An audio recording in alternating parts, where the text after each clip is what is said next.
and dwendwini biom sɛ deɛ wobɛhyɛ kra no wobɛhyɛ ne sɛ ne nyinaa tepam sɛ menka nkyerɛ sɛ ɛmfa nyɛ wo dadwene yɛsa ne sɛ ɔwɔ hɔ ma wo enti fa wo dadwene nyinaa ɛfa yɛ ntare hyɛ ho ɛmbrɛ no sɛ yɛ wedding sɛ yɛ office ntareɛ sɛ yɛ outdooring sɛ wokɔ occasion bɛn na wokɔ pa wohia ntareɛ mepakyɛw ne nyinaa no tepam hɔ ɔse bra na wobɛpempam ne nyinaa ma enti yɛne ntɛm na wo ne ɛyɛ tepam nkɔdi nkɔmmɔ na tepam deɛ wodan no a na biribiaa dadini wodan ɛyɛ tepam a wotumi sɛ yes biribiaa kɔ yie ma wo biribiaa yɛ solid enti tepam sɛ menka nkyɛw sɛ ɔwɔ Awoshi market ɛhɔnom na ɔwɔ ɛne nti ne yɛne ntɛm na wo ne nkɔdi nkɔmmɔ.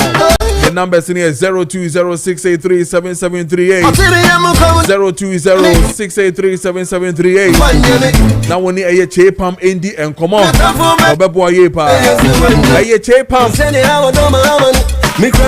I see your custom tailoring.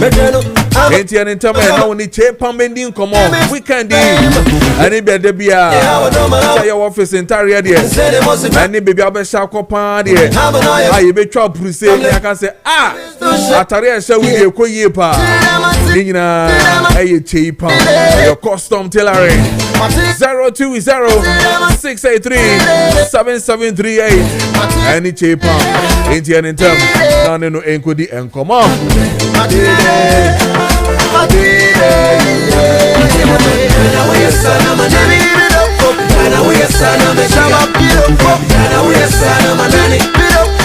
ensase de ehu hia ene tino pensase papa to paria na sabio onkoto eye wrong hand onkoto asase a bebia eka amane e botuo pay babio give it to me digna ye normal estate and construction limited o se brana obetumi aboa o se brana opensase papa paria digna won nsem onkrata semni bibia ye kama enti en ntem na won normal estate and construction limited for nkodi nkomo o se ni promotion ogusu eye ho adwuma enti ni package no koma customer bia enti woto eye nsase no eye ma 100 pieces of blocks now the church media na say discount for each plot so the da homa enti jack sika na crown no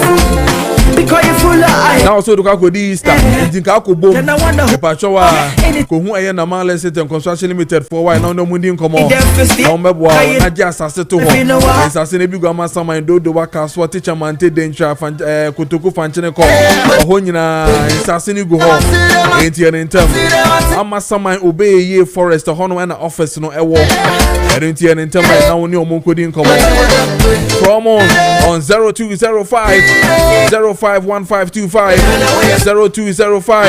0205-051525 and after that 0598-653-9999. Now we need a normal estate and construction limited in the Nkwanta.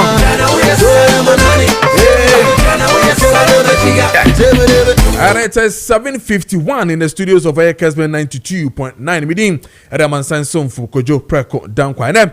You be doing komo ye pa. O share me live. Ewe Kessben TV so. And I feel so. What time ka ewe radio no so. Kessben 92.9 FM. 92.9 FM Accra. Kessben. And I what time ka. And then on Facebook Kessben TV. Kessben TV. And then on Facebook again Kessben 92.9 Ahoyina obete menka ewo honom and then on DSTV channel 364 and then on Go TV channel 121 and then yasha say there na watch mu nsem no ye de na ebebrel na nempenfo so better as Charles McCarthy the managing editor MIA the Hawk newspaper and I face so Gordon Asare Bediakon ono so aspiring national communications director of the MPP ono so better as and then name Kojo Yeboah former youth organizer ayawa so West Wagon of the MPP so better as na fe ye di enkomo ye pa and then enkomo no going to look into too many issues that really transpired over the week. No the top on the list has to do with the minority caucus, President John Dramani Mahama, and the private jet matter yebedi and also pa and then concerns on raising yebedi when it comes to the mining site now almost say Ibrahim Mahama, who is the brother of the President John Dramani Mahama no ho enkomo mu raise enra parliament And then we're going to look into the growing concern that has to do with the Nobel syndrome within a week here. So regarding the cost of hospitals in India, especially what really brought about the whole thing Kolebu emergency ward honomono yebedi ene. But the Kolebu boss CEO Ora Dr. Yakubu yebo ekatre yen say omo kwa kohwehwem say video na sebi 1957 edebetu edwano. They want to look into it whether it is AI or not AI. Listen, untumi fa press release emma kanche amansen nyina say okwa kohwehwem na afi no almost a week, getting to a week now, yenya feedback enfi mo ho say ade no AI and say enye AI untumi emechire ye enkanchire ye say saade no entesa. And then again what are we doing when it comes to our health facilities and the eco and the ebengna. We also look into matters that has to do with Burkina Faso, where issues of a ban on exportation of tomatoes to Ghana and then other areas in Nana, other African countries in Nano. Ebedini now so ho en common share a buy no edit to honum ama Ghana men in Ania share the betumi aya found the issue of sole sourcing when it comes to government a big push agenda no so no ebedi ho en common yepa. And then yebeko Nkwanta na yakwa kodi nkomoni ahwe de ekoso when it comes to Nkwanta, what is really happening there, the clash ebedi na ho nkomo. And then one of the interesting topics we want to touch on today has to do with the IGP and then the special operation na ekoso. Why have they pulled out from Ashanti region? Yentiasie, we want to go into it na yahwehwemu pa yetete se omo pull out. And I have read too again that they have indeed pulled out, but Ghana police issue statement bia emfa ho. What is happening? Adenti no mo ye soup baku mienu miensa ewo Ashanti region no mo fitamale bae no mo ye soup na no. Action took place and then less than 24 hours or after 24 hours they were called off. Yentiasie, we want to look into it, especially in Ashanti region, why they went off. Yebedi na hon common. 7:56 is the time. I mean, na mene doctor yenwie na watching no. It's answer we two of ye pa. Ye na watching so no we can a long week starting from now till Sunday. Monday ye be samba. But ansana no Dr. Esiama wo doctor. Meso me doctor. Obia doctor. E wo line so a ye no eba be di enkomo. Dog, and Friday o. Yes, so see there. And Friday. Wa willing. Friday. Oh, what day? Tintina me catch the weeks in a bay on Casabia, Kojono, one can't be or quite the nice, but in a Friday. And the Friday, so dear, now William said, I went to a womb. Yes. Parties, funeral, and we bring a bus, so they are not just a sitting. Ebiso eni abre omoko mochre na no page se eni asogon anope ameni no ka say watum wa bobeye 3 or 4 shots is here na dog anopa tututu na kwabrane bobeye 2 se eni abre o enti na eni bre na bre no eno de ko wie be 2-3 shots because say na eni da ho na ode ye adwuma no ntimfa na eni kan enye saa ye mfa ye eni kan enye ye ade no dog no odwen wo say Senior, ain't healthy at all. That we can say sometimes, me time I'm a couple for kaka. Yeah. Now, where they are done, be I'm a choir. Guys, yeah, be training keko. Now, guys, bought energy drink. The new ma fafa. And I'm saying no manun Kofi. Now, no more move over India. Interesting. Ain't healthy, senior. You see, am I a hyper?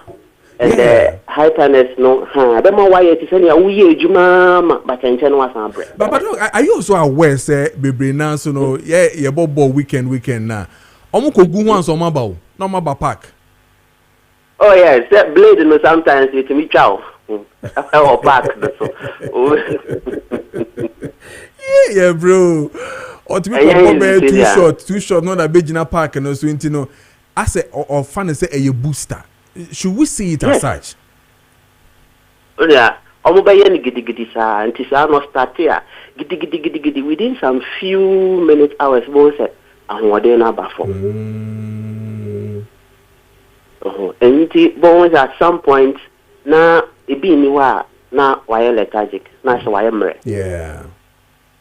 Because you have used the body, what my body now is more than necessary. I was also a recover. Rest is also part of the exercise. It's true. Yes. Sometimes you need to let the body heal naturally. Sana yankopon aye Ti introduce Sani money bebre pe aye say sabi wo yenim yansa che yankopon. Then in a long term, na yankopon ejai and say ya nya de epe. Na fe will liver in your problem. Or kidney in your problem. Then we start praying to God.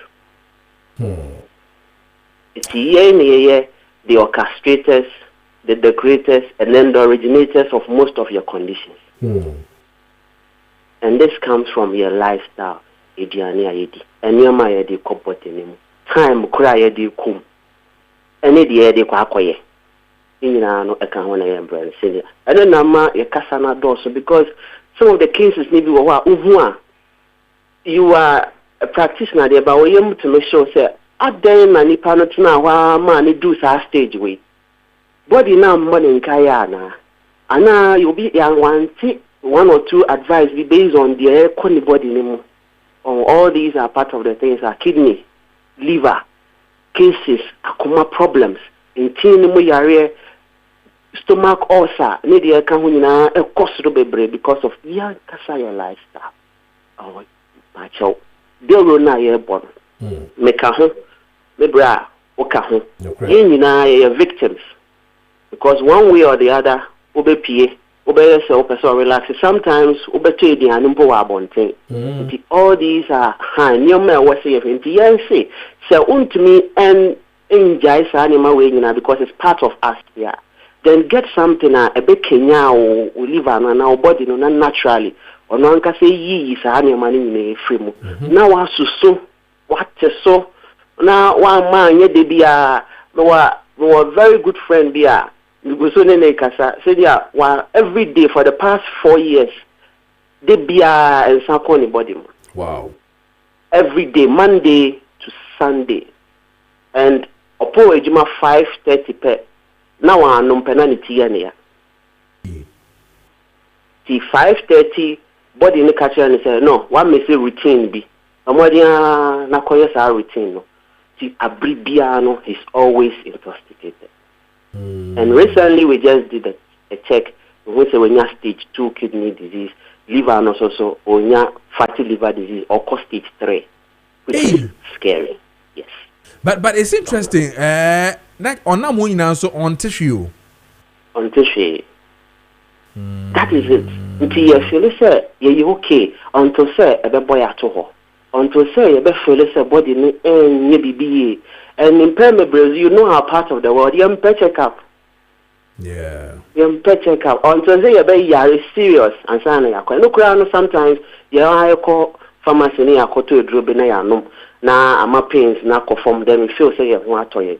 And so kidney conditions, liver condition, it presents itself sometimes like malaria, like typhoid. Oh, who the show trim say, me why she, me timi di, me tipa me wana maya me kakra malaria na wakota. You are doing what you call palliative treatment. You are suppressing your condition, which say a sorry bioma a bit ni akawato.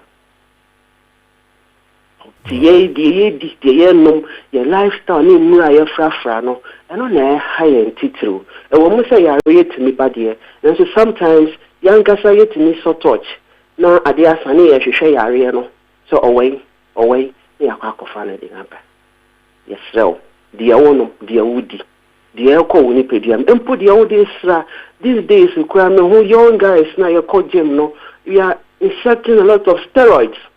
Anabolic steroids. The overrun na wa build it fine, but oil light and the kidney say, the liver say because yes, Sandrona we introduce you into the body. Now it's a protein. You are just building the body a more energy be to to try and then make up for exercise no more. But ese wakoma, ese wo kidney, ese wo liver. Enti ye kwa we hu so omo ehunu yeast bi no man nom as a milk no no mo no mo bosteros ne into bejo hu se na wa hihye na ye se wa bobbo pa no pe se o peja utumi peja be 3-4 na ogina so sa na eye ne fe enya papa senior enye kidney cases no can who be pan na cost these days. Wow. In fact, sir, enema ye no we crowded the edukwa etima yenya infertility as bema. We are infertile as bema. To bema no se bi ahode bebe mo de beye ejuma but untimi onkwabo na ahode no akofom because of nyoma na no. Oh, all these are nyoma yamfa ye ni hwe.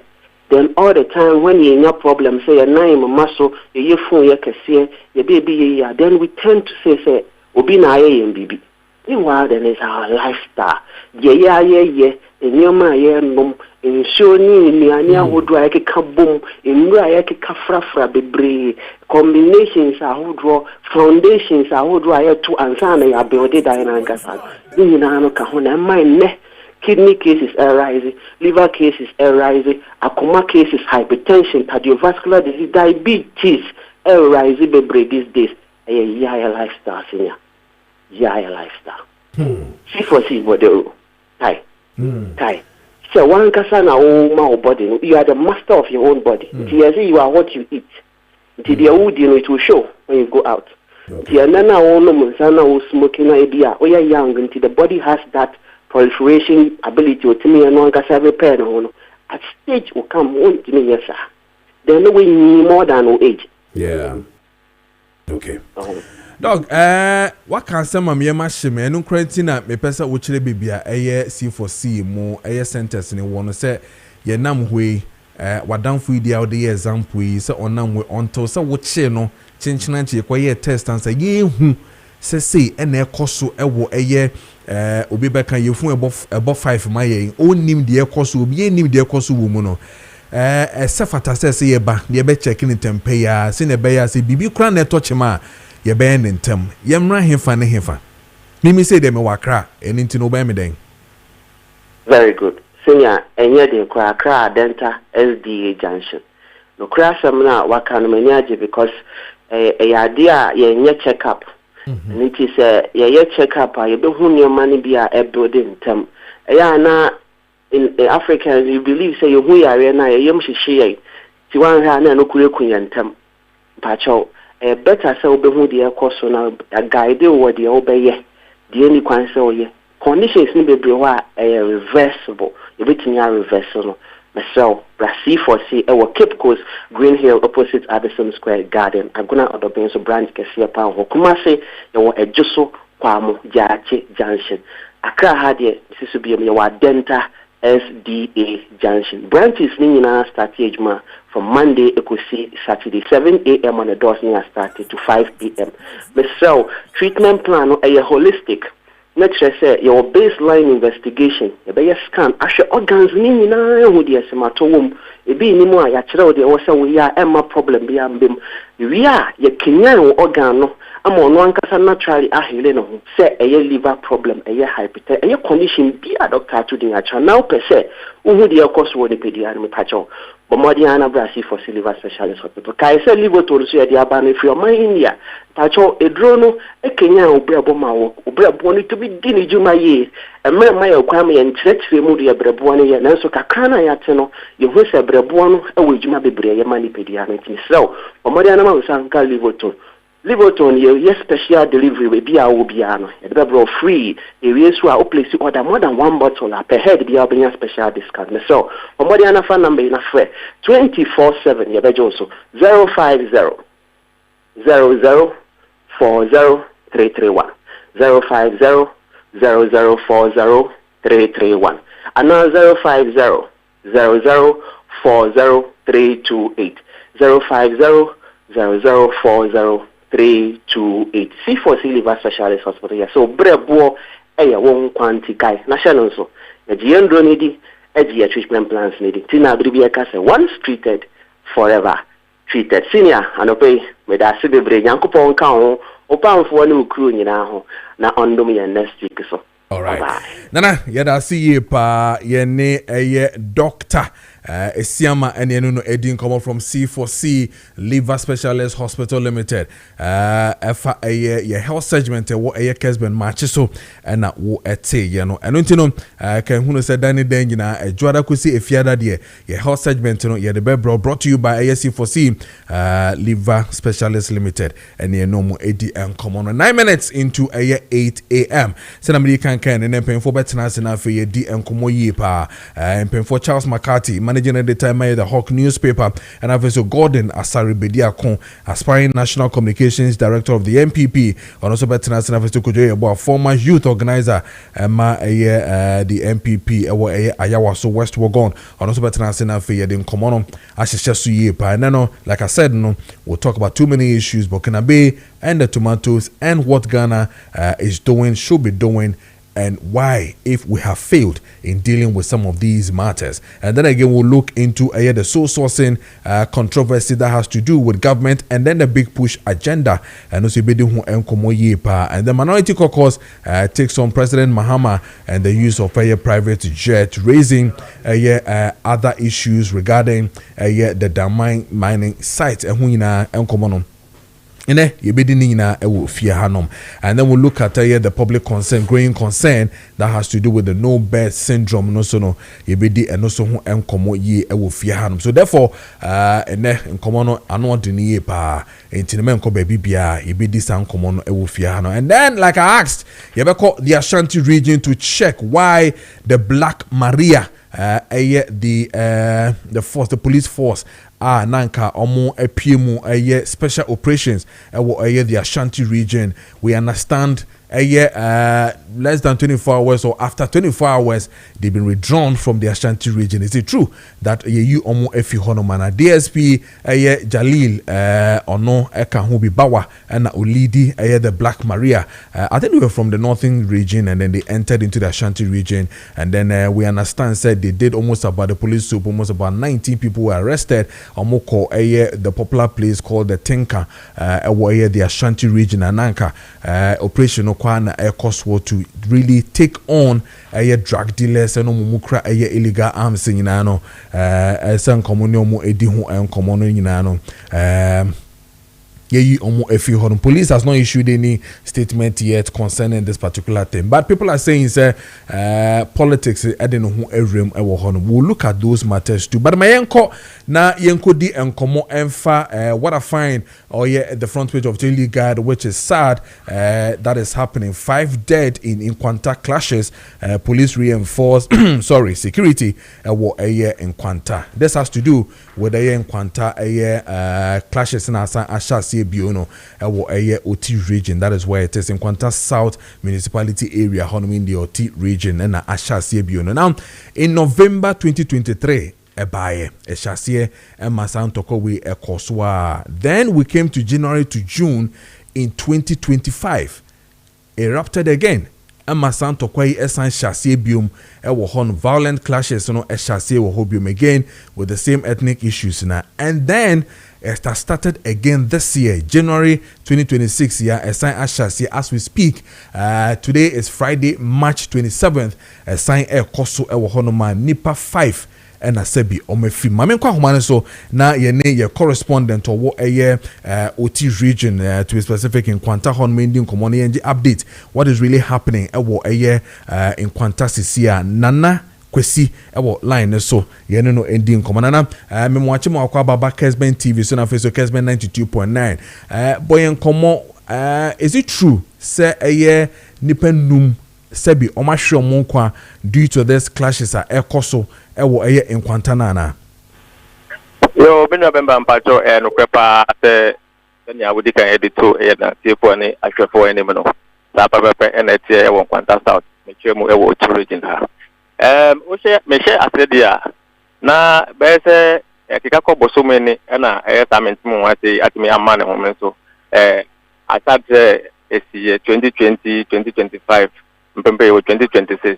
na nyina ne se Nkwanta South obi a ewo ho ayefre ho carry ho na mpempe ndie oho atimi amani muso anampo za mentimi wate atimi amani muso ema asrafo na police konso atimi ekoye ema ajubro atimi eba ho na yan da anampo yan sorry a enda no endra mbom no endra papa bia yefa no alidu wadrim fisia no bete 77 oya regent de ma kalafo a mo Nkwanta South Metro region ha ono ne nkwala mienu a omuka ne ho omuso mo kwafom akope eduane ababedi na we ena mo kwakodru afom no mo ese samo ye juma kakra se na be ya ombetimi atu bayre edi abafie se na be ya omuso mo di abacheck omo how far ho ena nipa bonfo bi atime koto ahye openi atime akumuno one ne mba mienu a omuka ne ho estanso eja etu omu ehye omo durbe na ne nyina ne se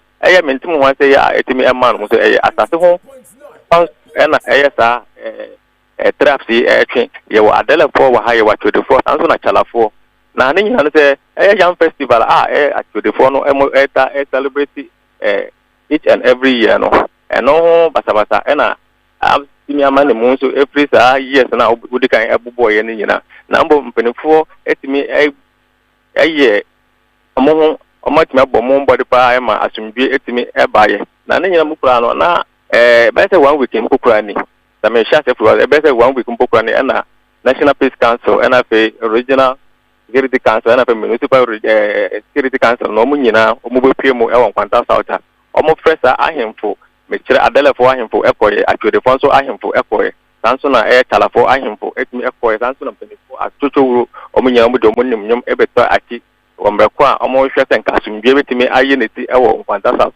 And then you say, oh, share puntu puntu dia atimi abo Nkwanta South nya say basabasa iya atimi amane ho so Nkwanta South atimi amampuntu atimi abo Nkwanta South ye pa and this ampani for nya atimi be share say na ba ya o betimi atoto nneema ye say na ba ya development no betimi akoso na we nyina echi no andi na san no say andi na ocho ba kompokura na sa openi a medical board de Mr. Idrisu oye regent ona ne nkwala ekwa fo mama kokoshamo points wo ya na ne nyina so no na eno pokura nso ho mama bia one ne nana ewo demu etreze adiasa anapote sa abata nti na tension ewo committee obi ehye demu asa na ebe ya ompie na ne ho ankoba asemti omo dem a omo ada nkofofo bi nso atimi akoto ahye omo atwa eja edi atu edan mu asa mama ne nanai kana mu nyina so atimi ahye jurube ente be na nsa ne nde nkofofo be se fomi nkofofo ena omo atimi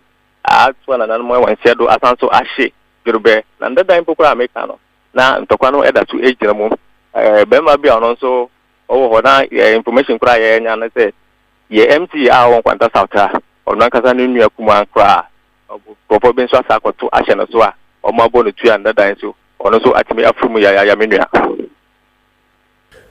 it's becoming scary now.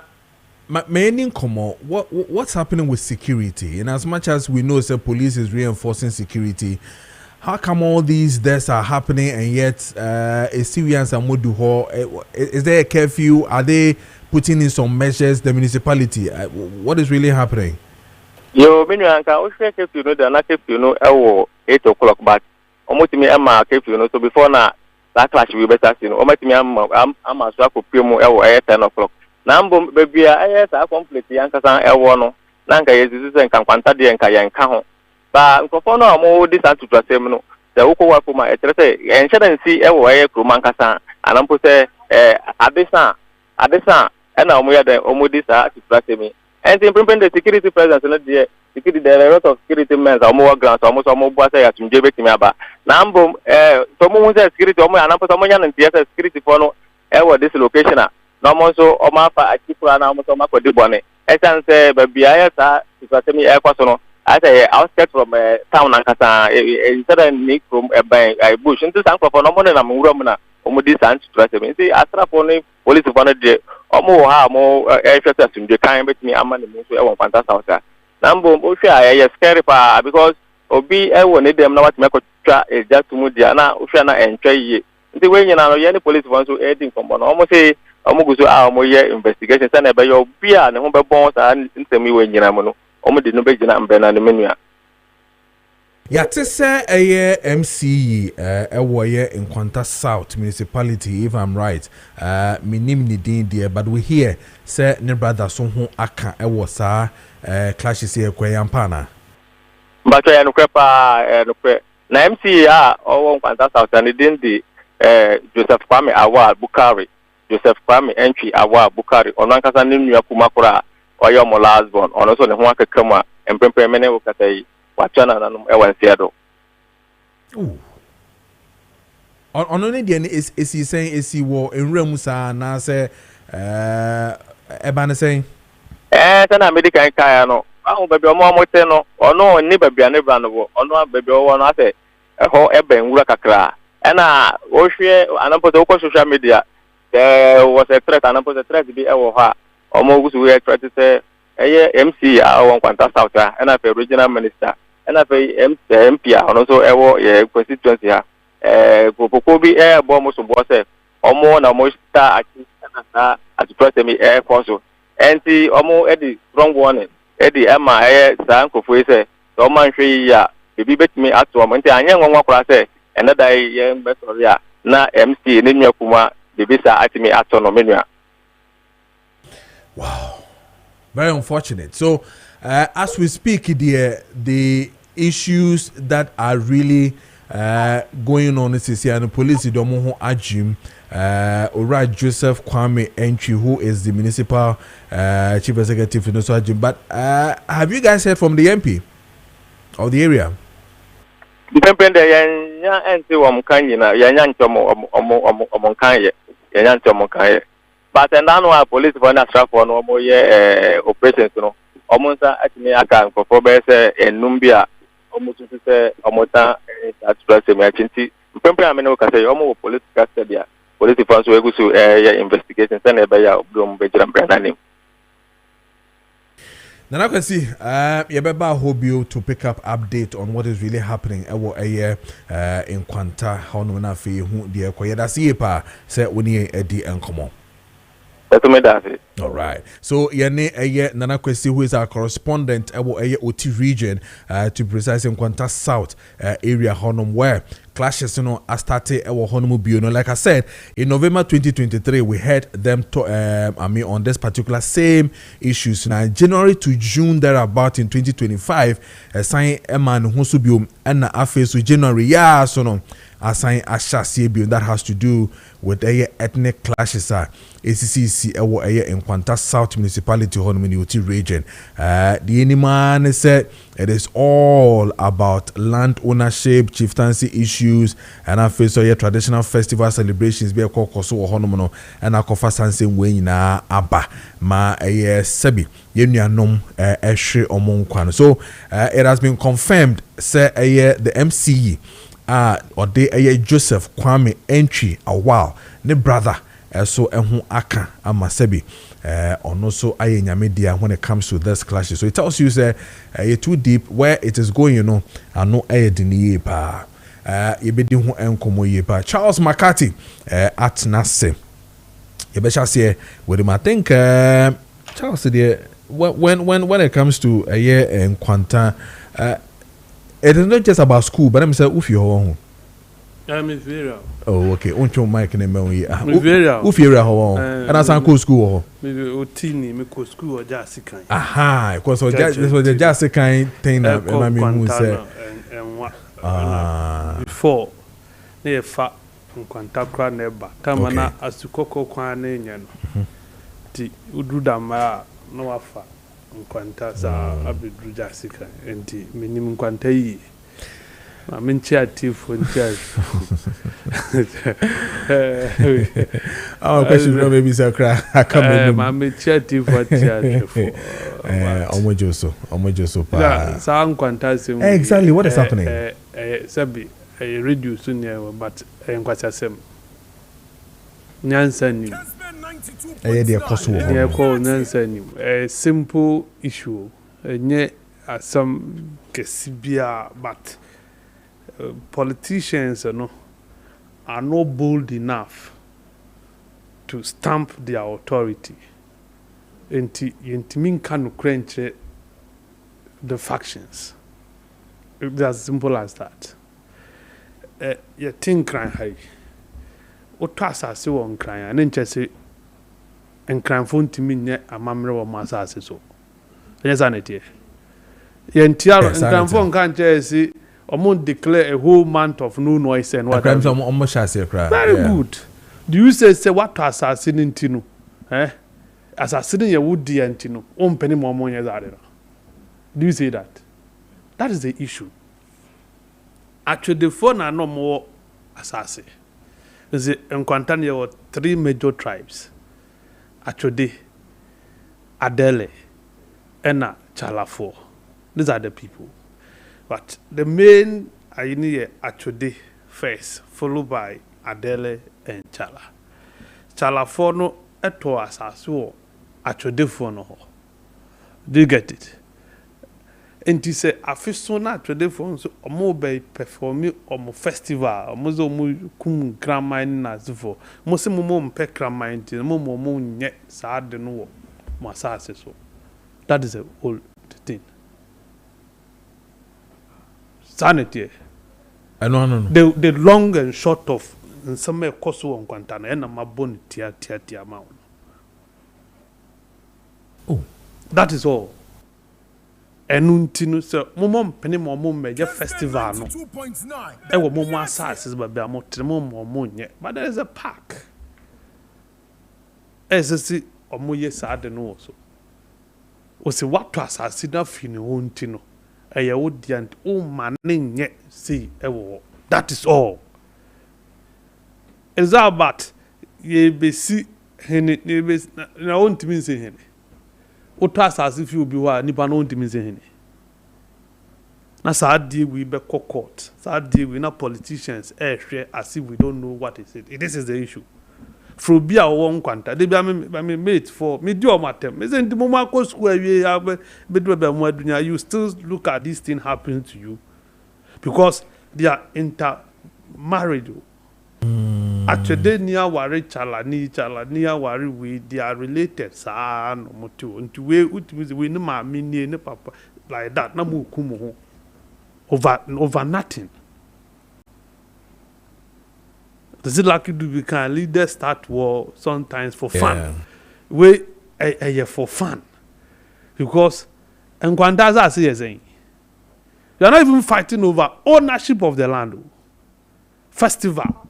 And yes, and maybe I met Tono Jeff me hunting. I'm defending my territory. That or the festival once a year.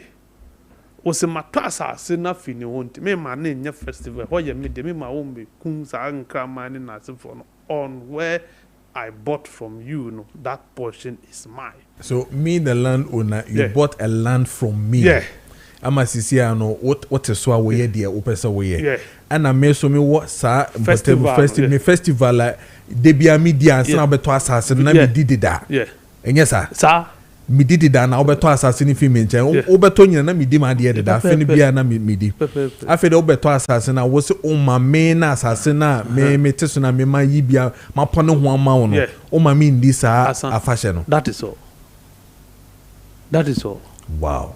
Eno no. Enti esia sometimes escalation na ebia etu mistakenly na akoka different tribe no mu de omo ho abede abedi oaze say omukun this killings abey we hwe ne bia papa yo mu so omakun we hwe ne bia no onye atwede onye chala bia no ye basari ni then the basari people will join. They want to retaliate. Akokun konkoma you see the last time okokun boy be was school or not that boy is a konkoma boy. The Concomes will retaliate. Yes. Do you get it? Sana akoye. And do go kun Kotokoli for will want to retaliate. They want to avenge the death of Omunipa Wakum. A simple issue. This is a simple issue. Security breaches. Oh, now we'll cast security. Then on where?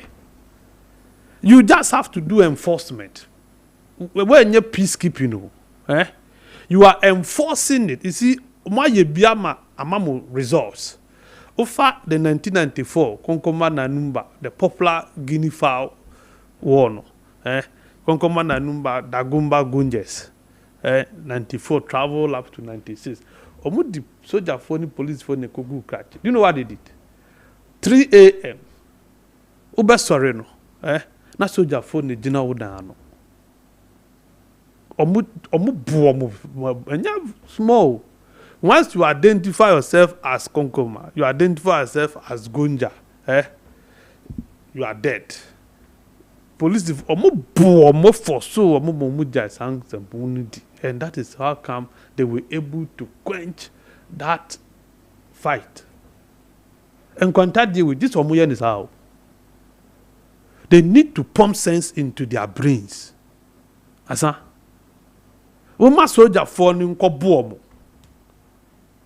uchi adele ni amomono muchi gonya ni ayi chala ni amomono. These two you must discipline them and seize everything or more. Say by the tio ni na sifo munyi ni nyina mfiom asa because they are holding these weapons without license. 94 di 90 ye hu said no mo ye soldier for no back and they mu ra bibia wo bia ya kudi bi omo gini nyina be go no mo twaja tu no mashi sana no mo ye no. They strip them off of that thing. A whole moon ago, for years, they will focus on education. Most of them, so on that time, no more school, no do this thing. That is it. We're Bruno Banono. A reset for. Nkwanta needs to be reset. Charles, my that was Nkwanta need to be reset. Yeah. Yeti Oti region. Can because my overview of the whole place. That's saying Yeti Oti region. At Anka town a qualified, most qualified, to be made regional capital. Uyi krachi atin who according to nature. Na Nkwanta is most suitable to be made a regional capital. Okay. Ewoti. Do you get it? But because of this conflict, it was one of the reasons. In fact, if not the major reason, why we opposed Nkwanta being made the regional capital of the Oti region. And I think that we have been vindicated by this needless and some it is a capital no way. It's a capital no Dambai. Dambai, okay. Because Nkwanta was far developed than Dambai. Infrastructure wise, hospital, everything. Nkwanta.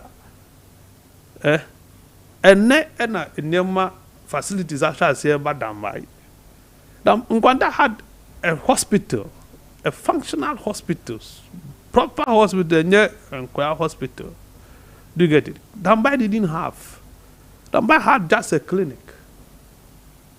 But we pushed for Dambai to make the regional capital because Nkwanta Nkwanta 700 or so. It's municipality in Sihins. So, see the Nkwanta district. Nkwanta is north and south. Or much in the Passa, Maakye capital of Passana in Nkwanta Nankasa. Nkwanta has a district assembly and a municipality. Baku and the regional capital, Dambai, no. Dambai na be capital, no. And Dambai also is a municipality. What I say? Because of the redemarcation, your multi-region, you know, or much chim kakama. Been about 8 constituencies, for now 9 constituencies in the region, and for that matter, 9 districts. No. So Nkwanta South, no, a district on its own. Okay. Don't forget, say, Omabo DC between Kuno order. Yeah. During as a MPP abreast, so the DC no, sir, no more bone to because of this thing. So it makes no sense. Festival of Mumbedin one day. Say 2 days to crowd of Moody Festival now. What does that go to do with how is it affected? In Penifon Timing cannot change because of vote. Politicians are not being able to tell the truth, to let's say do the right thing. Now so Marco signed Peace Park. There's an undertaking. There's a Peace Park will be assigned on how to do this thing. And then say, Draponku Jawa by this chairman now, obey a regional minister. Joshua Makubu, the former minister MPP Abreso no omo won hyehyɛ say sa na tie there at least obia nya the festival on the krase. You see they have satellite villages and a proper village obia fi and Nkwanta na be your capital. Do you get it? And you know munni mo festival e wo mo krase na emfa peace emre. What has changed?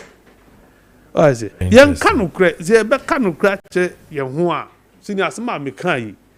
And let your reporter say on Teki side that he will tell you this thing behind the scenes. If he has already not taken side because perhaps he has attachment to a factioner, he will tell you this thing. The Adeles are not part of this thing.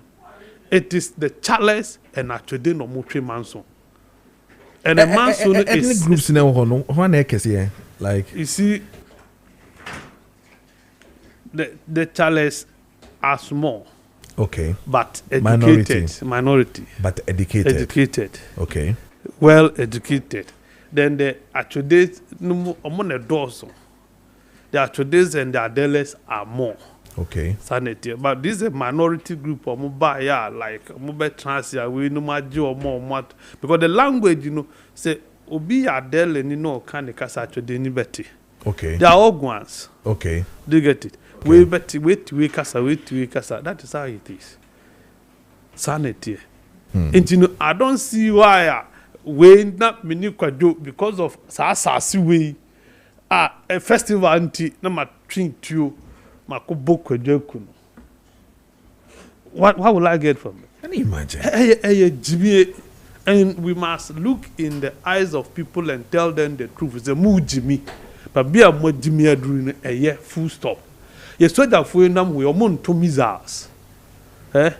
Among two bomb. And one is the mom pre no makwako a man for a mile. Simple. Okay, so let them go and beat them. It's interesting. There's a message here for you. If you have just a response to it,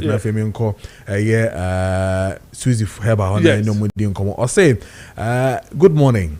Please, with all due respect to you and your station and the host, Charles McCarthy is not from Nkwanta. That's that from Nkwanta. He should not be throwing dust into the eyes of people.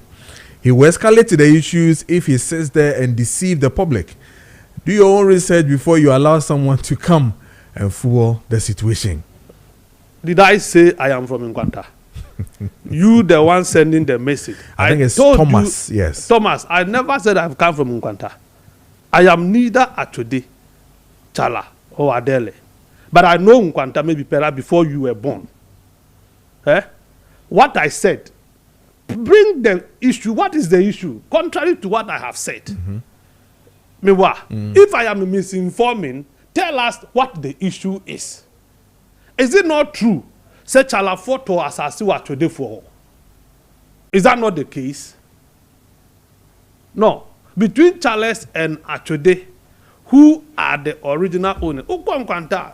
Adele for will say na Chala for Achode for will say the two sides of the town road no down when more Bisano say why no more Charles came to meet them. They came to buy land. This thing is there. Court document bibia or just moment advertise say festival now or reporter one festival say yes okay. Bisano what is the issue about the festival?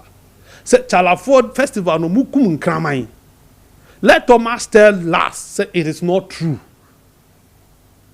You see, what if you now share TV now with the information bar bring superior information that will contradict what I have said. Don't come and say and I don't come from there. Now who you Inti mujimi where you were there. Mukumu is it good? There was one Unibar student of vacational Wabafie no Mokunu at the last one. They shot and killed him. That is what we are talking about. You don't do this thing and sit down and say you are fueling. Me propose that and say, "Yema soldier for number bomo." Persons like you, Thomas, you should be disciplined. These are the educated fools that are fueling the matter. Jimmy for say, that be mending at them, or tester, Mamundin at them. Bayport Financial Services, I mean, Cancho says, Wope a year, fixed deposit a year, na akoya mawa, company a dimu, bank, and now say a year, a Jumiko dimu prices on no edisans and was one a year Bayport Financial Services, no more fixed deposit in a year, a year strong cocra, a co enimu ye pa, and into no Yanintemwe, not only a year Bayport Financial Services for enkodi enkomo na monhwe hawa also betimi aye ebo fixed deposit no ebie with them with maximum returns na face no aye wo sika na kakoto no emu aye profit a obenya anase eho aye returns abenya de edoso ye pa ye bosomi miensa de wo ho ye wo bosomi nsia ene wo afe ba ko de e wo ho enti entem na oni aye Bayport Financial Services for enkodi enkomo na omo enhwe ma se be ya wosu sika no ebe wo ama na ko nanim yie opese woni eye mpemfo edi nkomo efa ho a fre eye ora Bonny Mr Bonny na woni no edi nkomo ono ne eye manager oda eye Bayport Jumeku no ano na woni edi nkomo direct na on checho nemu mu yie pa ne number no eye 0245 153283 0245 153283 and after 026 300 7922 026 300 7922 na woni eye Bayport Financial Services for ND and Komo, and that brings me to eye Susie Herbal me no mo ending Komo na fe memra na ye medin Komo kojo eye ye boa atenase eye former youth organizer of eye Ayawaso West Wagon watenase a ye no eba be di and Komo sa so na mote eye Charles McCarthy kan sisi a efa eye Nkwanta issues no ho amene no edi and Komo no Gordon Asari bedi akon Atenase, aspiring National Communications Director, Emma Aye, the MPP, Abanidi, Yebeto Ama Aye Gordon Nankasa, Godon, and Eba Bedi, no Udiwia, Yena, Yebe, na fi formally no, watching Aye Kujo Yeboa, officially, no my press conference, na Odeno Aba Aye, the MPP, on no Ebedi and Komo. Susie, Biabako there. Yankopa Dunkojo. Hideradia say. I can see body yayi. Bibia koye. Oh, me yada ododo. Kojo me yada ododo. Any common season and then I'm on my end. Me da se bebre. Nice. Match your mom hwe yen wo Kessben TV. Mom tie yen so.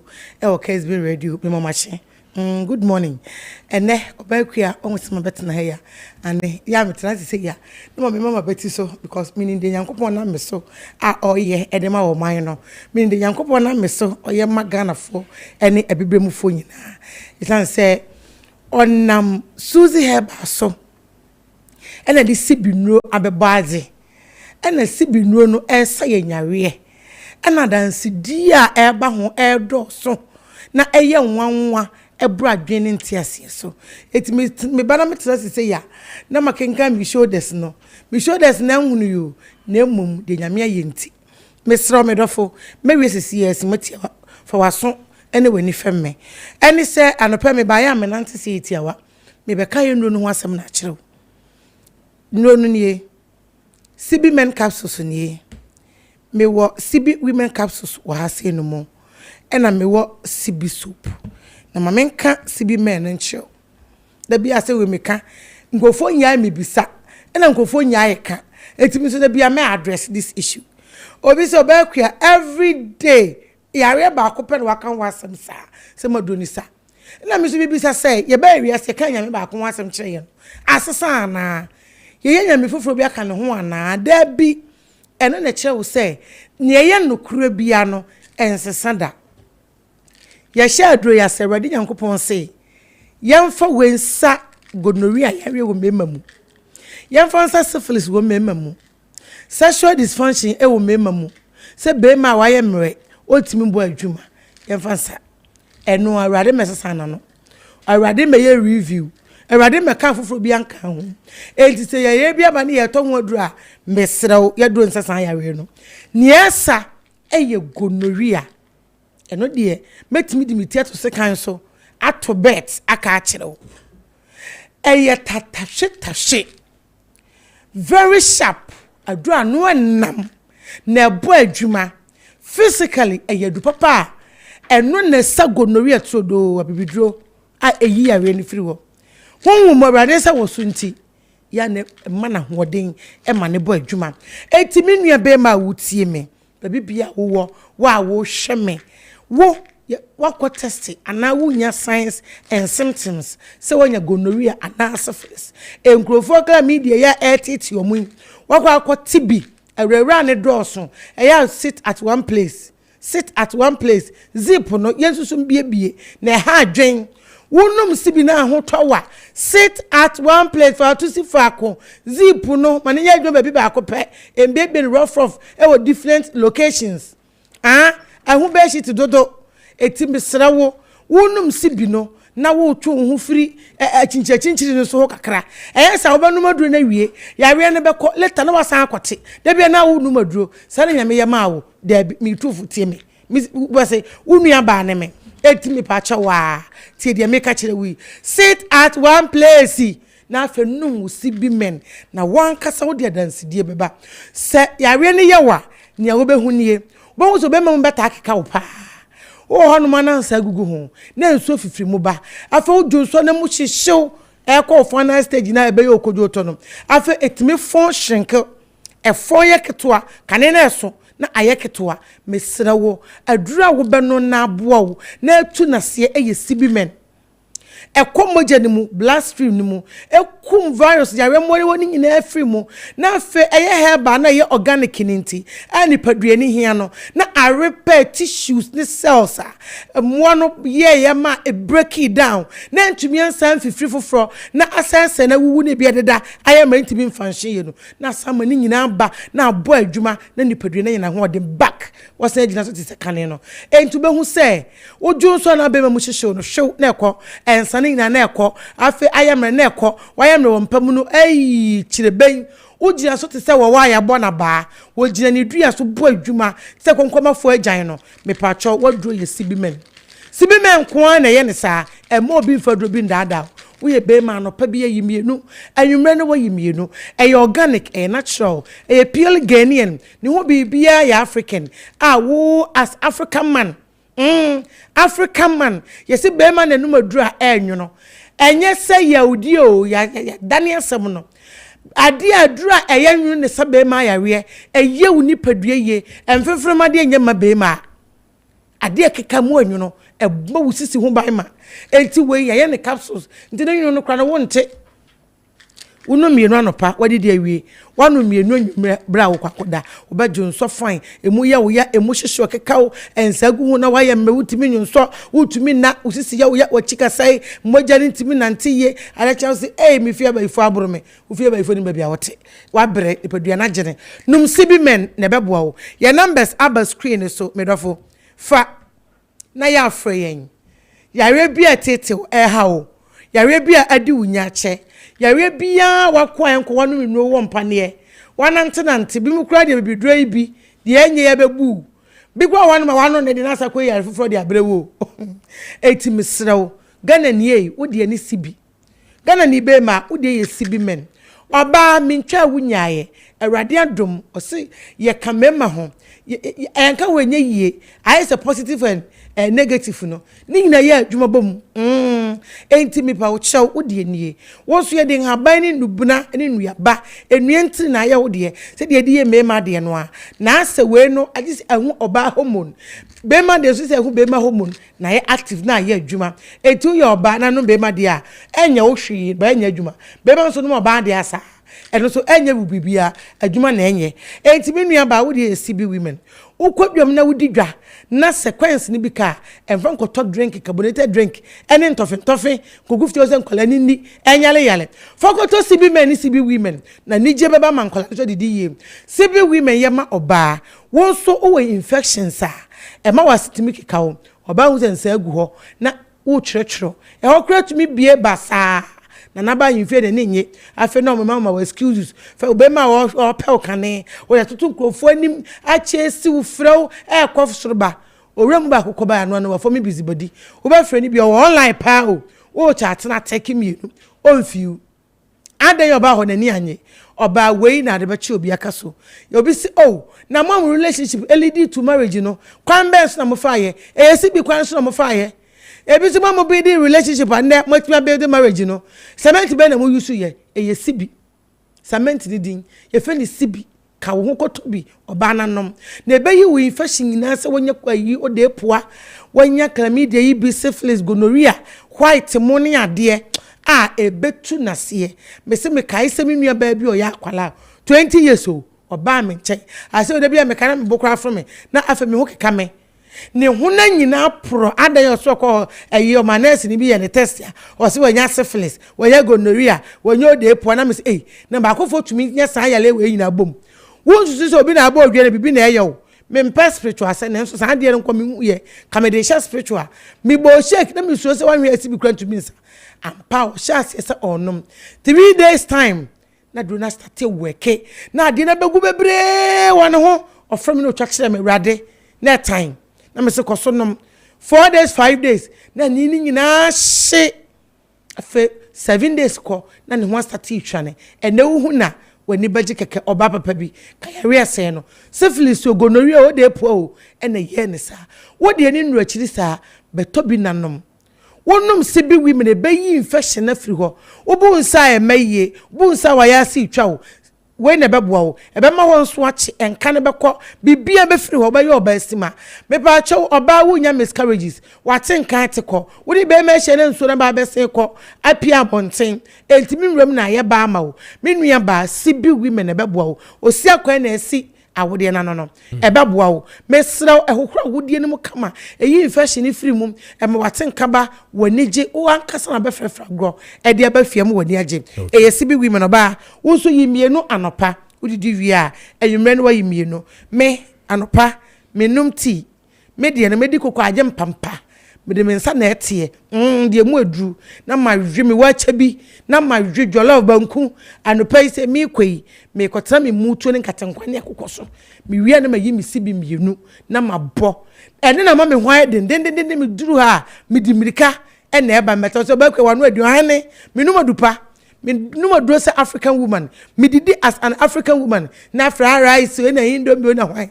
emme coffee aka metwa me fenti sa by 4 times minim yo me dia yan kwan ma hwe me kontro mi aba mu we mba yire ana ba odi egusuo me di wie no ma no me sibi purely organic me na me konti da humi a fe me ka cho bi say ma yes mienu o say wo ye sure and I would just say here at my office. Now I'm sitting out me did as an African woman. Me no madro say African woman. Eti won so sabi and I na beboa. Ye was sibi soap. Won somewhere dey won enti papai. En so yi to ya fibi esane. Ye dey beto wa no pai. Won samu pai. Won enti pai. Ne nsantane ne mo were pro. Ne nantamu pro. Yes sister. En kani bra ka wo ho koto sibi soap. Wo di twi won enti a pai na beja pro na beja wo di twi won nsam ye kama to so samedie wo di hihya wo mo were numu ene won nsantamu no nantamu no a eyi apropro ni nyina afiri ho na wa ya wie no apropro no wo di sibi na to so awie be 10 to 15 minutes no na wo di warm water ni adanchi kakra gum na wo di awoshe ekro ni nyina be moa ne bacteria ne fungi na aye infection ho ni nyina be wu wonenta ne pampani na hwem eko wonenta ne fatwi wodi echi wodi twi no na ejai pai na ejai fleki na do fa wona sisi nso hye ni ma 15 to 20 minutes na anane de din no na wahwe na watwi eno ananom me pa cho me na wawie ododo akonwa intenso nche me sorry see me di me number tudwa anopa ya number no tambi atumi free ya wie no se de ye obi a me so frɛ eno na mamu he TV na na ba screen so no for the sake of mamu tie radio no me bobo frɛ ya wate na ya mmoa wo ye de no be saw ya wie 0247 11 1671 0247 11 1671 ena yesan wo 0246 wo for 0247 as well share for 0246 57 8750 0246 57 750 na yeni nkomo wa wo pe bi etu ko catch dragging repasheba ana braya so ye sugum amanhia ana wo so friend numbers ya ye bejo so ne deliver nationwide baby bia wo obakua ni kojo okay meko mate te radika na dem pan fuashia paper communication dia ma ye bibi ni na yan campaign ma wo ade no ba we ni ya no antomu a de wo hu ade e be ha dwen we ni do ba we ni esi no bam yes be na we no e ya passion o mama ji no gabo ne kese ma ye sikani na bibi akoye ala wa jase ko ya me twa wase o ana se be chere ya boy ye twa makase mu so wase ho ye twa ko bi na ka me twa ka ho na me twa financiers na me twa wo no omumra ko ya me ase enche probe pon what ase me twa ye twa no pa campaign ti se me kan wo officially ma join ni nti woni se so ma no ne de me di bom se ya aduma na sa ti sha mo pes camera me da wanu ase me da Suzy Eba ade ene no edi enkomo no yen sha se na fe indi enkomo no yen hwe de ko already no ya sha se de da but penfo atenase Gordon Asaribedi Ako, the aspiring National Communications Director of the NPP. Watenase na fe so Kwejo Yeboah, the former youth organizer. Emma Ayawaso West Wagon of the MPP. And also Atenase Ayede Enkomono Ebeshishe. So Charles de Menina Nashasi did and say Impinfuina so Bantino Yentwaso Enfi Honum Nafi Yehediako and the Ebena the Aye when ye I share Kabahame. But I say Mamu fancy, me then me fancy, me made the chair.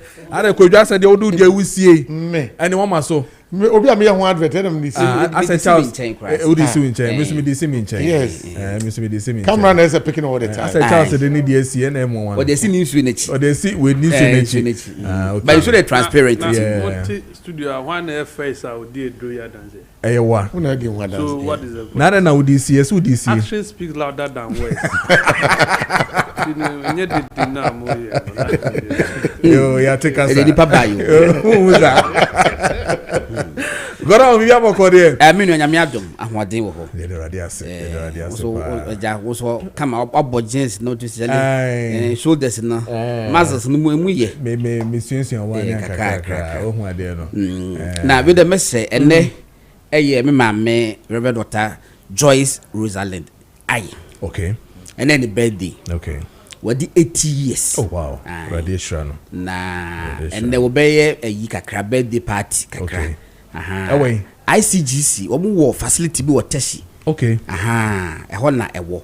Now was so baby and now maybe with this 70 years and above. And then we invite you as a bra. Now will be a metinaz and then you need dinner. And you 6 o'clock. And now on shall be police credit, you know, once I make car transport arrangement. Okay. As all the birth set corner. Oh, Debbie. I didn't want to be dinner was a maid. The moment that we invite you will be out, but was some more special invitation says 70 years and above for Sewom or Mamma. Some could be 70. Yeah, where's I going? Yes, parties them ranting about the money and the money yet. There was a special appeal in special invitation to them, say, O Mombra, only PS. Oh, okay. And to Selma or Mombra. But you're not say bet me about. Yabako, Yabako, them said Yakobas and you move a Koran when I best. I found Makumatomi. I will be Darcy. Near him saying, oh, that be a count. Russian beginning. Can't 70 years, but I say, it's just one more than the special invitation. Okay. Almost I quite say wako ukuru. Na izame cook mas na se me hu upokware fo na se matters for ya na me hu filie kakra. So uko area cry. He say what's up ko area no bebe wunyi ne ye no uko na wan hu obi avosi na se dem o. Yeah. Ele say asaso na esisi o. Sana singe sana. Bebe ya ne etiti first no uko no munyi na uko bebe ha umuni ho mo tutu kwan. Ana bo kwa no.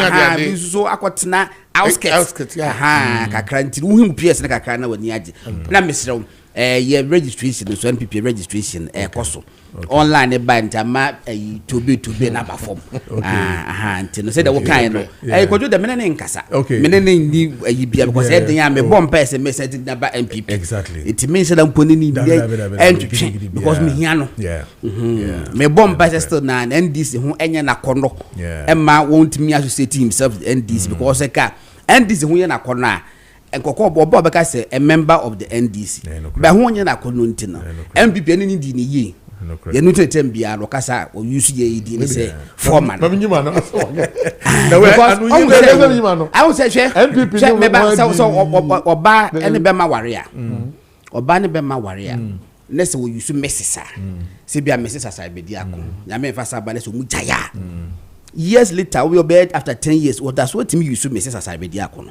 Okay. In fact, only court because we're entitled to it. Oh, okay. That's the law. Okay. Because we use unquadia many use. But answer no bano. Ebeka say wo me say or da super as I be there couldn't use no. Now ni di ni ye. Now we deny the papa bia man no. So we deny any papa bia man no a won use that.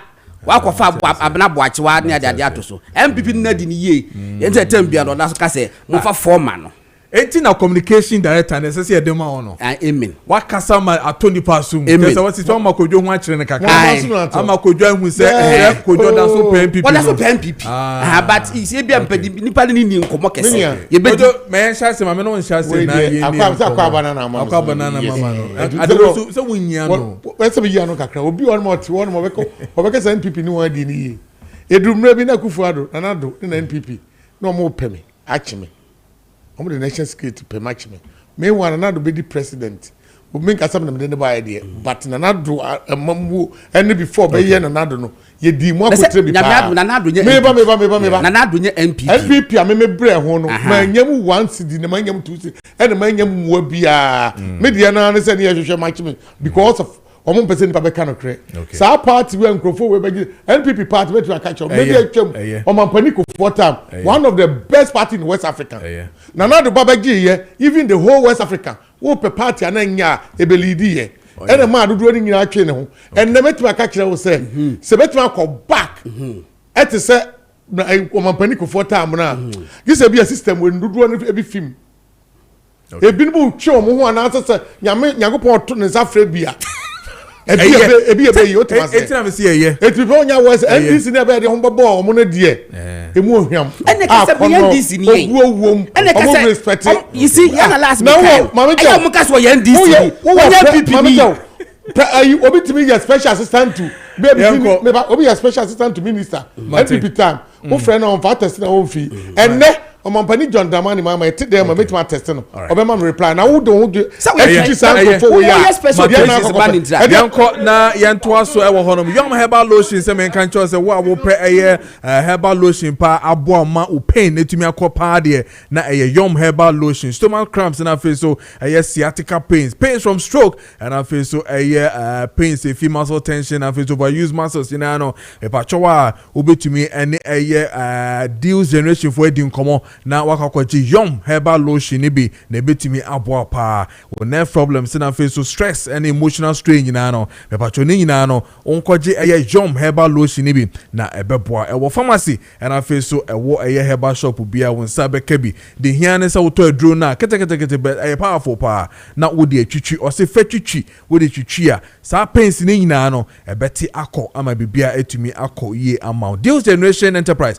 and I de eye yom herbal lotion no aba pharmacy and after herbal shop bia wonsa ebe kan bi yempe omo na afi yenkope dodo na yentu na afi yenton na so say ebeto bi ede akofie dia na 0244 730295 0244 730295 and after 0302 945 146 0302 945 146 na woni eye yom herbal lotion for ND and Komo sa so na ye asante achempetiansa for se men kan chem se homecoming no baso eno ntino munya ne ntamo eye development planning committee and after traditional council wo petiansa asante achem ase men kan se from Friday eye the 3rd of April ekosi 6th of April omo de eye homecoming Easter homecoming no ehye so amaw eno ntino Friday the 3rd of April no omo be ye float na face no my health walk sa so and eye Saturday no memenen da no 4th of April April on my cross country games and face to football gala competition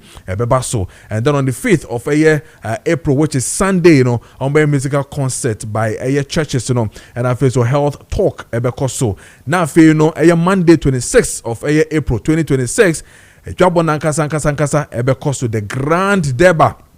Because so 10 a.m. sharp, Petiansa Presby Park, honum, and Ebekoso, all in the aid of a building of the Ultramodern Community Center, no, and in Petiansa Fuina Motem and Kama Bruchini Ghana and Accra, and a baby beer, Easter Homecoming, Yan in Teme, not young Connie, Chassia Friday, and in Tian in Tem, not young Cohono, or person sponsor, a Yejumedi, no patron number said, oh, ye, I'll be to me a friend, non paying for Edin Commodia, 0244 961 355 0244 961 355 and that's 0244 941 766 0244 941 766. Now when a Asante Achim Traditional Council and I face so a Petiansa Development Planning Committee paying for in the Encomo Akiola series.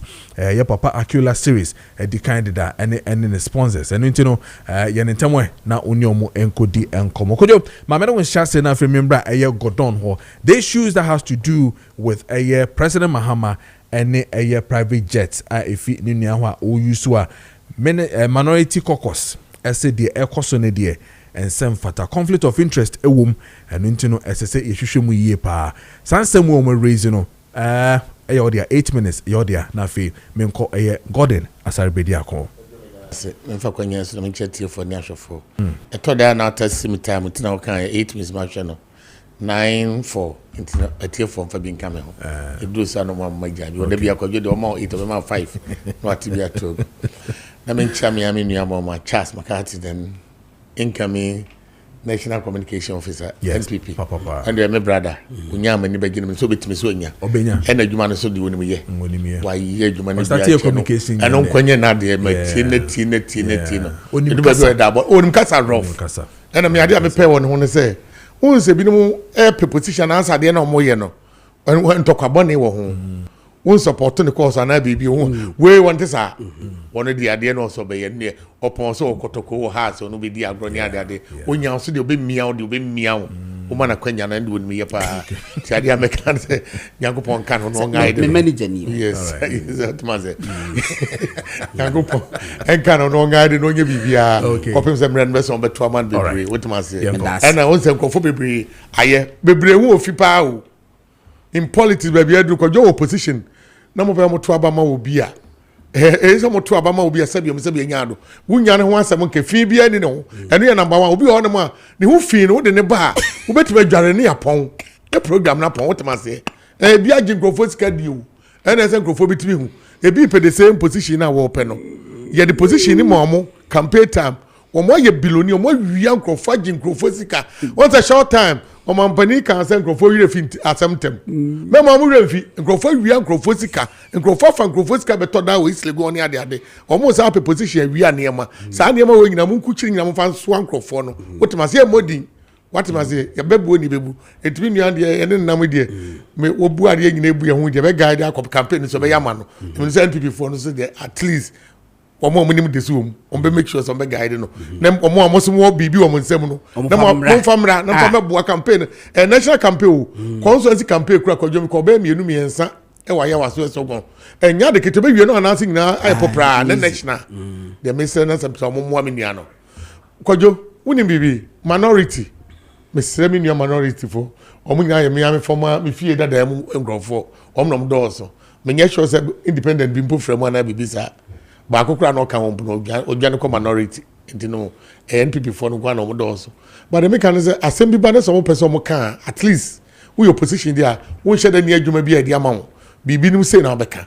ba sabi mu sabi nya do kan no asa hwe ne na na kokoo sem ba no so ye no mo an support majority na ye nyina ye tua no gu kokoo nsem ne so up to now ye nya de ye jai kan and na me no ka say kokoo fo mo akomanto mo yamu so say randy abe na me no ka say na mostra on na mostra ho na mako ai brasa ho ne ma na ni bre go dollar ko ho pounds ko euro ko en na ni bra kokofo ni pode on fo mo nya hwe otima on tin so dogo bi mpo nu abe yanko mampani we na adesede na mese no bosumi ni bebe ewu awie wo betimi an nko asesa na maye na do bi foforo aba obedwira kuafo wo asem okofa ba afie no ye nya wie yo ba still na me no kasa wona mostra obenda mu akọ Germany ni ade onwene kuafo ti se sanefa kuani obi obedwira kuafo ba asem we ba nko wie nyina ye ta minority na chi we do ba bi ba na wo mo ne kuafo die na nye papa wotima ade no de tono carry forward next one tonnes at least e kofa semba mfa nkoma kuafo kojo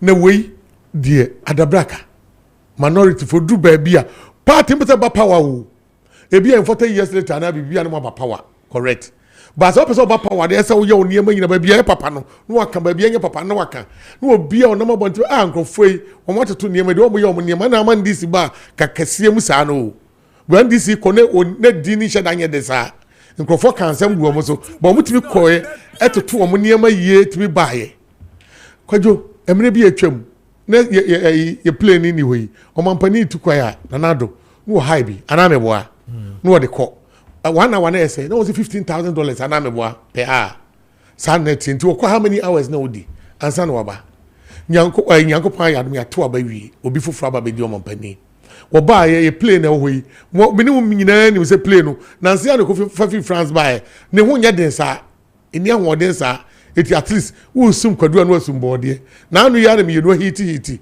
and then last week ma kokoto temane ade ti at least eso timi nya de papa president so pa de at least wono de eso timi bo ne ho ba yi ye mfa ne ntra bibia mu keke na anu se okwa from place ba helicopter bi epagia anu se epagia anu an me kata amani we do man so po makoma tuye nyangopa da roma no ne ba aba besi ti ese ne se po mampani ni brother in your conflict of interest mean your mom tiasese oba ye no so matam contract na de kese bi de amami nua ana me nua no flight na okura no me rent afini ho wo ka conflict of interest am tiase ada na so rent ne brand ne flight ne brand se bra e abi ba airplane na obeko rent no ebia ne condition po nya papa wunyam no te se me de ya na no 2024 na me woda ya amru dwan etimi me brother na ye o wonkwa ho hia me wonkwa ho hia Ghana fo nyina etimi plane de nya de akwadwo meje odama na meje utaku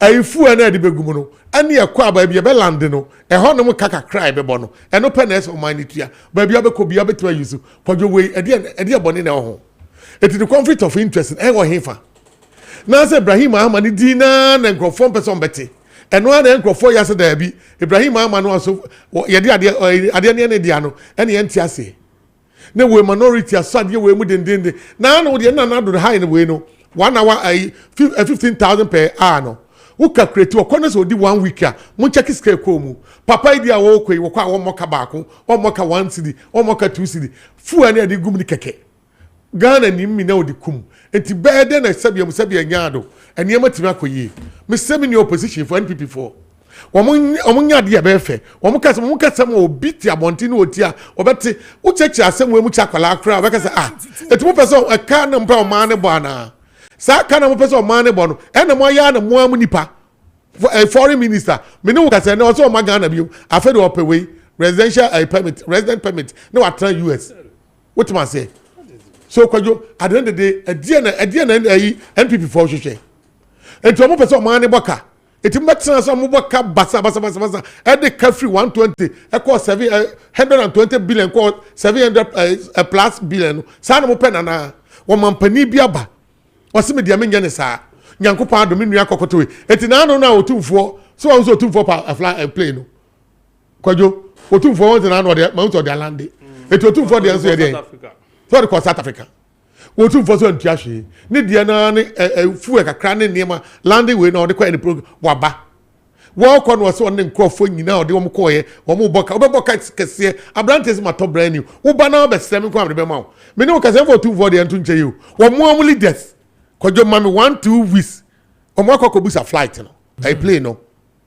o mo leaders akobusa wo 2 weeks before 2 weeks e be ba no God e be confirm am no mo de tu kwa akwaba okay eti kojo de make an say e de na mo hwehwe Ibrahim Ahmad de na ba am ye nya was seti obi a me ne wo kasa yi mu yes card a mo fa suma se kwaje eno de nya conflict of interest minority for no mo kasa ni nyina o kojo e ba na jo 10:30 11 a check gold house minority foi e ho no mu de atrantwe do ase me bua no fam court maybe prove no with camera bibia kama MPP ni ose me bua minority drug mra say ne ene Friday on be wu ho ekire bi be wu Sunday bo e ho na mo gimu bibia election mu ba be koi Ibrahim na yam we mu godfather Edia na hamu na bibia na Ibrahim e ho to say mudidi adan na muntimi ade ba na ya amonka enya amonka we dia ye wo boa Ghana ye moka onfa ne konfa we say brand new ye ko height tidie bi o hwe na say na no mene we ye kotamale makati and then 3 days ya kotamale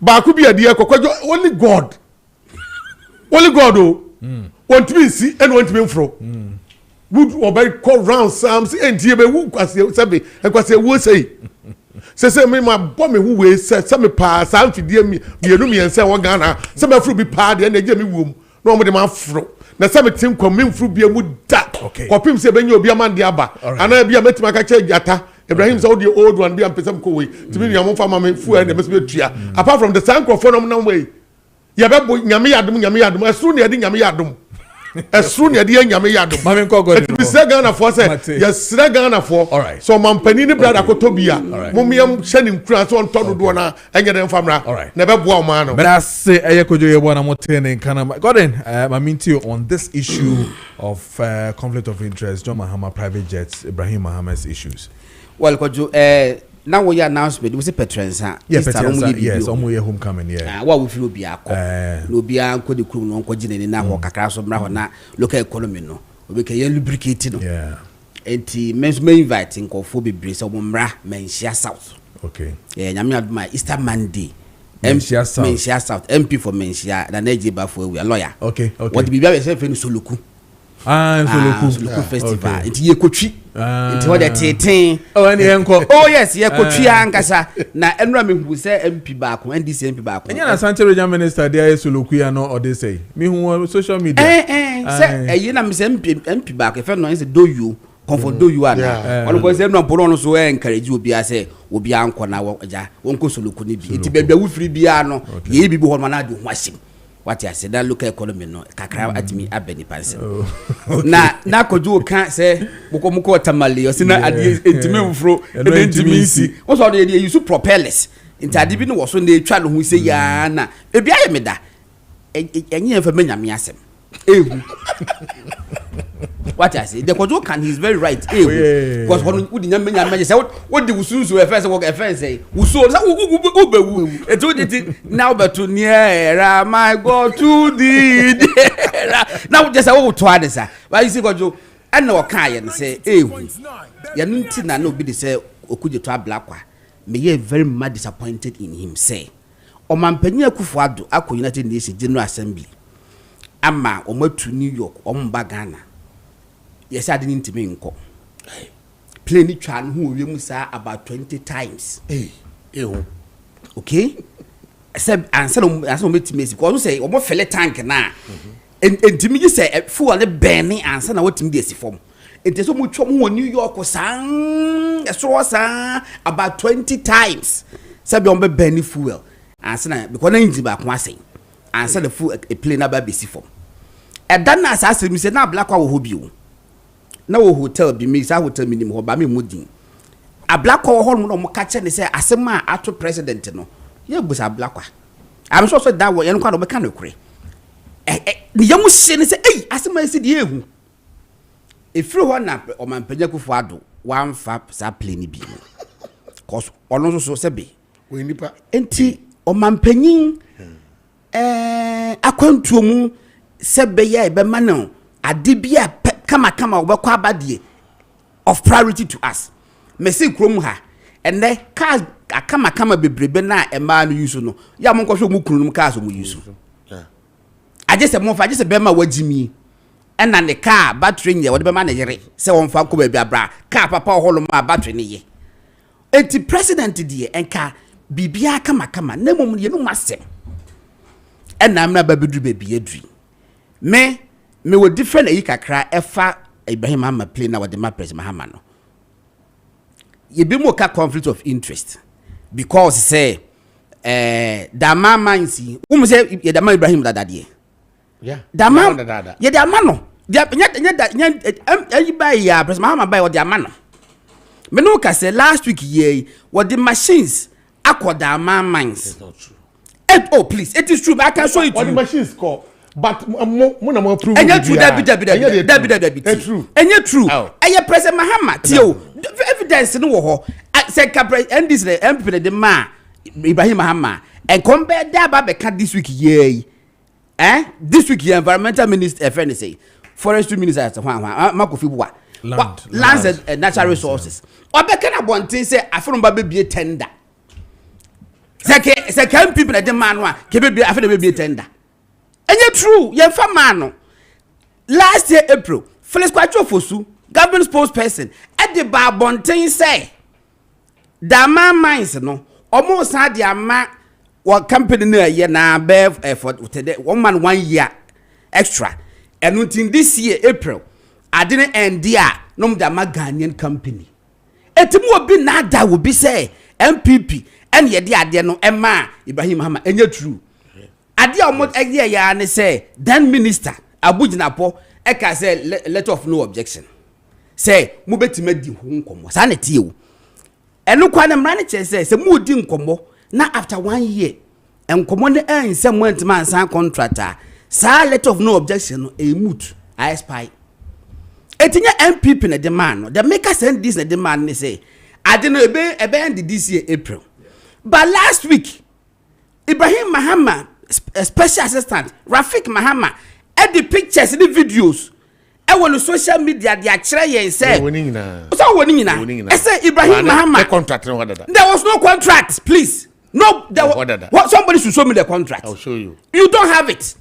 You only have the letter of no objection which is not contract and your lease and your fee someone ko din ko Ghana man say o pesa o kwaji mines na what your letter ekoma minister. The minister has 2 months within which to give you the letter of no objection. Salem reality.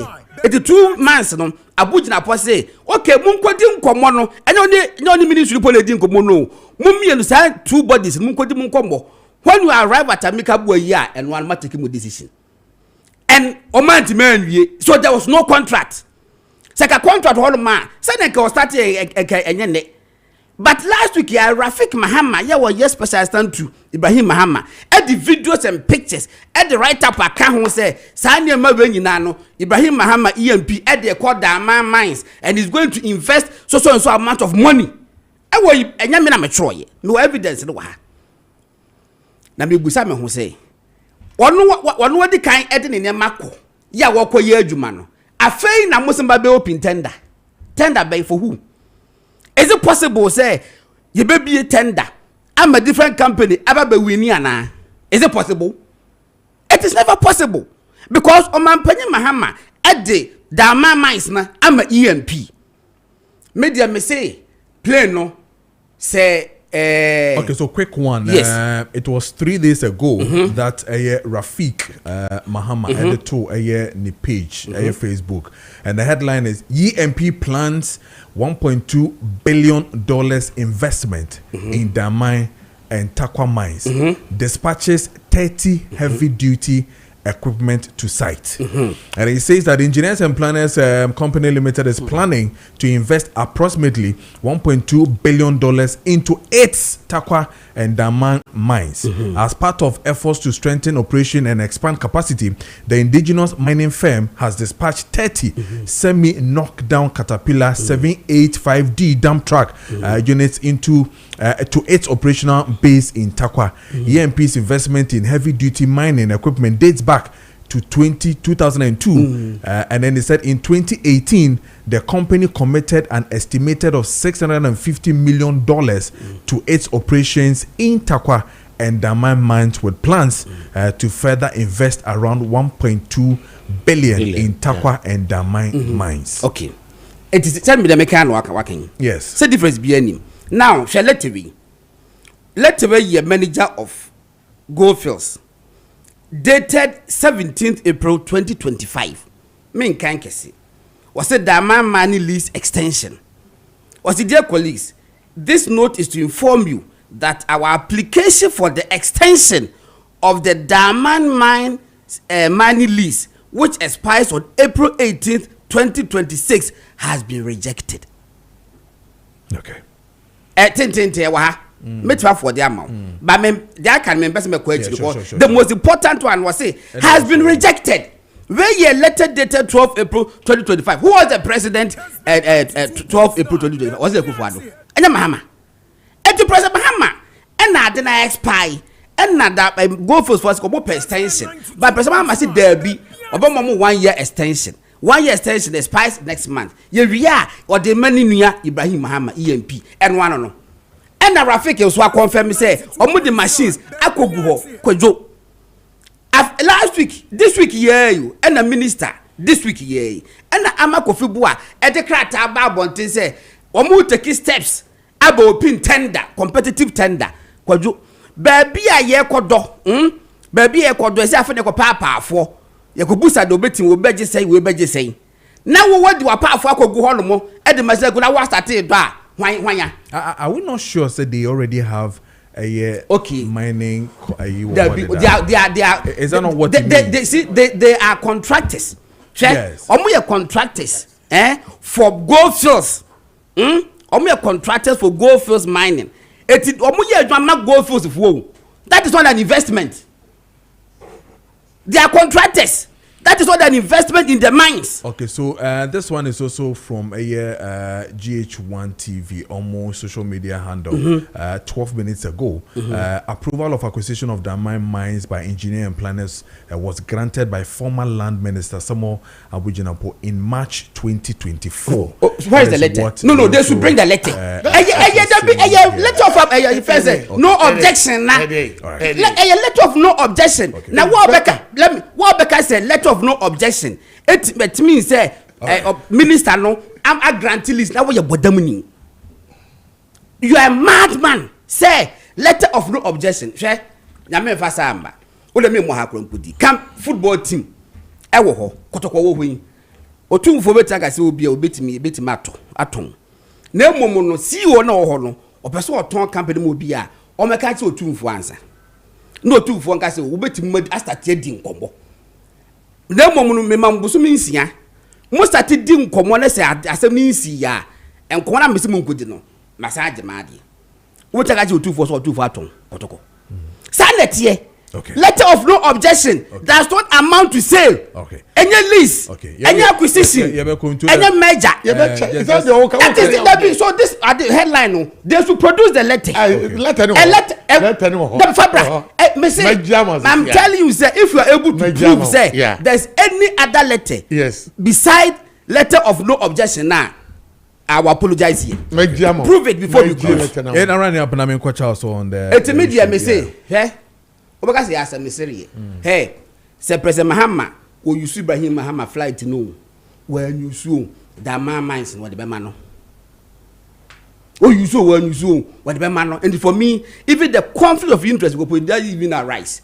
Because oh, you saw when you saw what the Bemano and what the Amano. Eti mo nko you so the flight na at least Ghana mpunya ho fa so kakra. E be 10,000 bia nke be waste and nke be spend no. E just because e dey fly you know. Mines no what their man.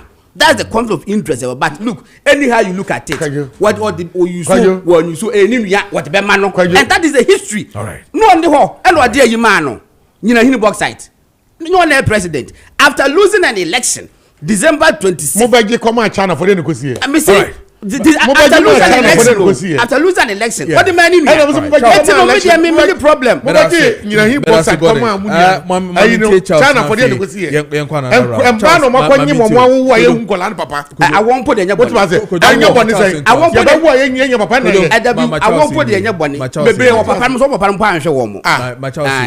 worry. Charles, meet you on this issue. Yes, sir. Brofubeka said this issue sits at the intersection of ethics, law, and public perception. The presidential debt, no, meaning say you will be as or Maya. You will be, but some say, Omudi call. Yan Chamis, Omuko ye, who you man, or buy.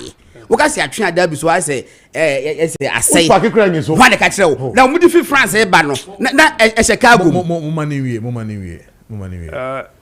The state of yeah presidential jet no na me expect this anka Dominic Nitiwu former defense minister in this brouhaha no obeba be catch and so good safe current defense minister and kind one no more camp because they was said that my current defense ministry I can't want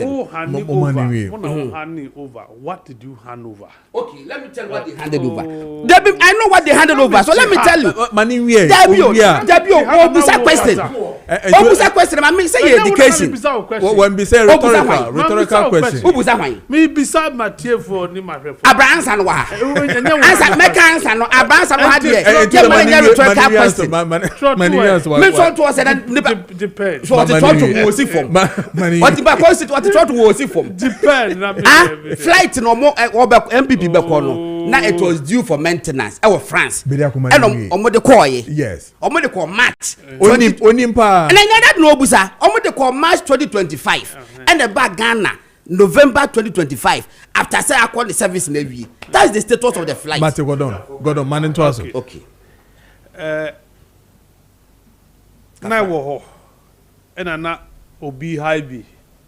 Ana na eni ho. Because at the time na George Oponwia, president of Liberia, obesre ye de na use no. Na ye president na Nadu Danko Akufo-Addo na orienti bi use meboa. It means the plane can function, but you can decide to use a private or obetima current TV, depending on location, because there is a precedent. Now, President Fufro or Sowa, Sna Akufo-Addo, Ebejiye there no the two kind. Now, Akufo-Addo still on Timintra with someone another nine. Oh. Akufo-Addo kind. Ah, you minister no kind. Was in the nine bathroom. Dabi can what? I did him ni so so. O kan nine na we team on kan. Former Liberia president. O wasine Akufo-Addo. Akufo-Addo be ko ni mu 2. Ono no timi be di a plane di 2 kwan. Na Akufo-Addo say o tra mu an 9 seat na mu esusa ye short. Akufo-Addo in the cancer. E dey na wo park is ho. You see what you say? What say Akufo-Addo say? No, you can run commentary. Oh, you can run commentary, but and find said this is an Akufo-Addo kind. Akufo-Addo kind. Yes, so you are very right. I will land on it proper. Okay. Akufo-Addo was speaking through his defense minister. Yeah. Anna. Yeah. It's a matter of public record, parliamentary record. Hamsas are captured. Dominic Nitiwu say President tour sometimes has to refresh it and sign our meetings. Now play na wo na Ghana de fa kon no adware anim enti na ehun hia so be fa na adware wo what I say on kan parliament but say 9 oh it seems and can maybe say 9 adware different what money we na play adware wo can't you see say a spacious enough no okay. Spacious enough what that was so no me bisa spacious enough luxurious comfortable obetimi adaye obibia that was it. You see yenye nim film na make say it sits at the intersection of law, public perception and ethics. For me, for the sake of transparency, and before ye kwa kofa Ibrahim Mahama playing with aban issue statement so because of A, B, C, D, and T, President Edini Nuano playing be 2 kwan. A kaway ena or mine ye bebo ewo home. On fa and rent here, ebia a fueling cost of winnie pet and can be say by I don't think say or more kasani ebenya sa kwenya nakasa. What is it? You don't allow people to complain before you bring explanations. For the sake of transparency and accountability, no? Yes, anka ye Ghana for ye be before unuya there ye wo there me boa. Yes anete. Into back culturally no Ibrahim Mahamadea ye Mahamadea. Enti ni nua to plane. Ena wo ye president opesi o tukwan. Ni de na si won ye de ni o mind de ni ye dada. O mind de no second hand yakoto. Etesi nia e wo Ghana e flying coffins yi. Aze. Enti no o ko fa ni nua de tukwan anka we asemi ani ho. Ba ye politics. What I say? I have politics until you debate asem. In the matter of law, you will mrabi wo Ghana ha e kire say president tukwanya at all times. As I say, o use aban plane ana. You will mrabi sa. Do we have any law regulating the use of private planes by president and public and government one ana? Bibi sa ni ho. Nti meni wo ka say emra ni ho. Some minorities so mo do man Ghana, they can sponsor a private member bill to regulate the travels of presidents. Either so omudi car na beko, omudi train and omudi plane, how it should be done. And now ye tiwa ye nimra regulating how presidents travel out of this country beyond informing parliament. Say me too quiet no. I don't think say nka we asem. Enye bibiana you see you do your politics. It is not everything that we have to make political capital out of it.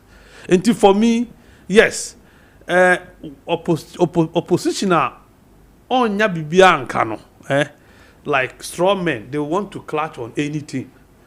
So I say, enu na ye we no. But God invite you to birthday party. Yeah. Mentimi nko. I didn't say. So kwa bisama me dress aye say bogo so Appiah for no. Omondan phase 2 no mosia na. Enu hia me say the birthday party. And ye me no be Kofi. Ebi da bonten. And I'm da. Ona na ye chair. Ye via me no be Kofi. Chairperson of that committee omo yes ade no. Omo da bonten wanya ho be di birthday party. Obi a blast yo. Omo wu abia wu abia prapra. Ye compensate omo nwie ye. Una na ye di watu sa ade na no no. Waja